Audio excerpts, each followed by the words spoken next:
So these past few weeks have been nothing but Assassin's Creed Mirage stuff from Ubisoft. We've gotten the gameplay trailer 2 weeks ago and some other snippets by Ubisoft, but earlier today, Ubisoft actually released some exclusive behind the scenes gameplay scenes on Twitter, and while it may not be much to go off, as it only does show a few scenes, it actually shows some things that we haven't seen yet. I think the reason that they're doing this is to hype up what's to come in a few days at the Ubisoft Forward event, where we'll 100% be seeing a lot of Mirage stuff. And that's not all, because Ubisoft are also releasing a 3-part episode about Assassin's Creed Mirage, and the first episode having the title, A Return to the Roots. Now it seems like these 3 episodes will be over the span of 3 days, which the final episode will release on the same day as the Ubisoft Forward event. So expect a lot, and I mean a lot of Mirage stuff being released by Ubisoft. Anyway, in this video I'll be going over my thoughts on the behind the scenes gameplay scenes that were released earlier today on Twitter, and hopefully spot some things that could potentially be hidden in there. So if you're new to my channel and want to stay up to date with Assassin's Creed Mirage and just Assassin's Creed in general, then feel free to subscribe, and without further ado, let's get into it.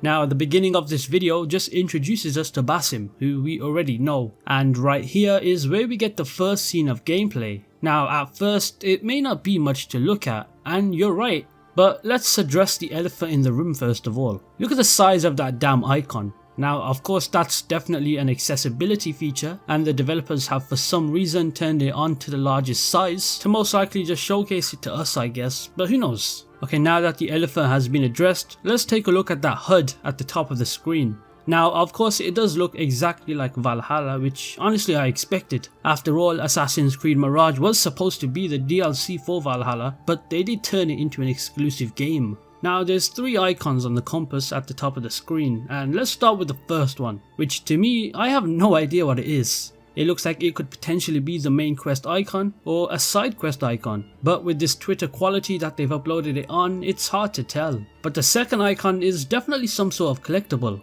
It looks like it could be a Helix collectible or an exclusive collectible like in Black Flag, where they had shanties, letters, or even animus fragments. And the third icon, which we all should know, is some sort of a cave entrance and is easily the most recognizable. There's also the big red circle in the middle of the screen, which to me indicates that Basim is in some sort of restricted area, which he wouldn't be allowed to enter, which also explains why the HUD at the top of the screen is also red. Other than that, this scene to me is similar to Valhalla, especially this cart. For some strange reason, I don't know if it's just me, but these wheels look identical to the carts in Valhalla. If that's the case, then my memory is just insane.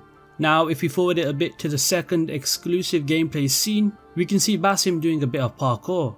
Now for some reason to me this looks weirdly similar to Origins, but that just could be me. We can see tree jumping parkour making a return again, which is to be expected as Ubisoft would not miss the opportunity, considering Baghdad is pretty much a desert climate, so the trees would be dry, making it the perfect opportunity to parkour through. The cloth mechanics in the scene are also massively improved, which a lot of people tend to overlook and assume it's identical to Valhalla, but if you compare the two, you'd realize that Mirage's cloth animations are massively upgraded. Now for me, this last exclusive gameplay scene is the most impressive. There's 2 main things that need to be focused on in this scene, the first one being the social stealth.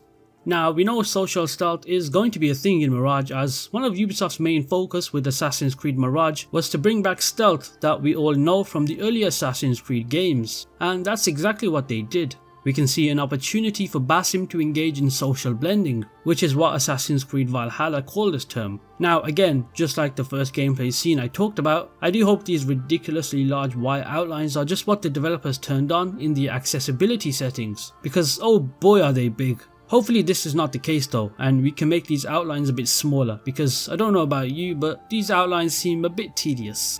Anyway, the second thing, and by far the most impressive thing in these few gameplay scenes, is the return of pickpocketing NPCs. And when I say the return, the last time we were able to pickpocket any civilian or NPC within the world of Assassin's Creed is 10 years ago in Assassin's Creed Rogue. Now don't get me wrong, we can pickpocket certain enemies in the newer games, but these were only for the objective and not at random. And in this scene, it does appear that Basim is able to pickpocket this random NPC by going to the side of him or behind him and pressing Y. Now there's the argument that this may not be an NPC, but there's no evidence to go off that this is a target or an objective, because if you look at the HUD, there's zero indication that this is related to a quest or some sort of mission. Now if I was to guess what we'd get from pickpocketing, I'd probably assume just money, and in Mirage's case, it would be the currency of dinar. So that's pretty much it for the exclusive gameplay scenes that were released on Twitter. I know it's not much to go off, but I did just want to share my thoughts and opinions on what I found throughout these scenes. I know this is a shorter video than usual, but I just wanted to cover this as I'm actually looking forward to the Mirage. The Mirage? I meant Mirage. And I'm also really hyped for the Ubisoft Forward event, as well as the 3-part episode about Assassin's Creed Mirage, and some exclusive scenes for that. Anyway, let me know down below what your thoughts are on what I showed you in this video. Have a friendly discussion down below on what your findings may be throughout these scenes. Anyway, if you enjoyed this video, press that like button and subscribe if you want, and I'll see you in the next one.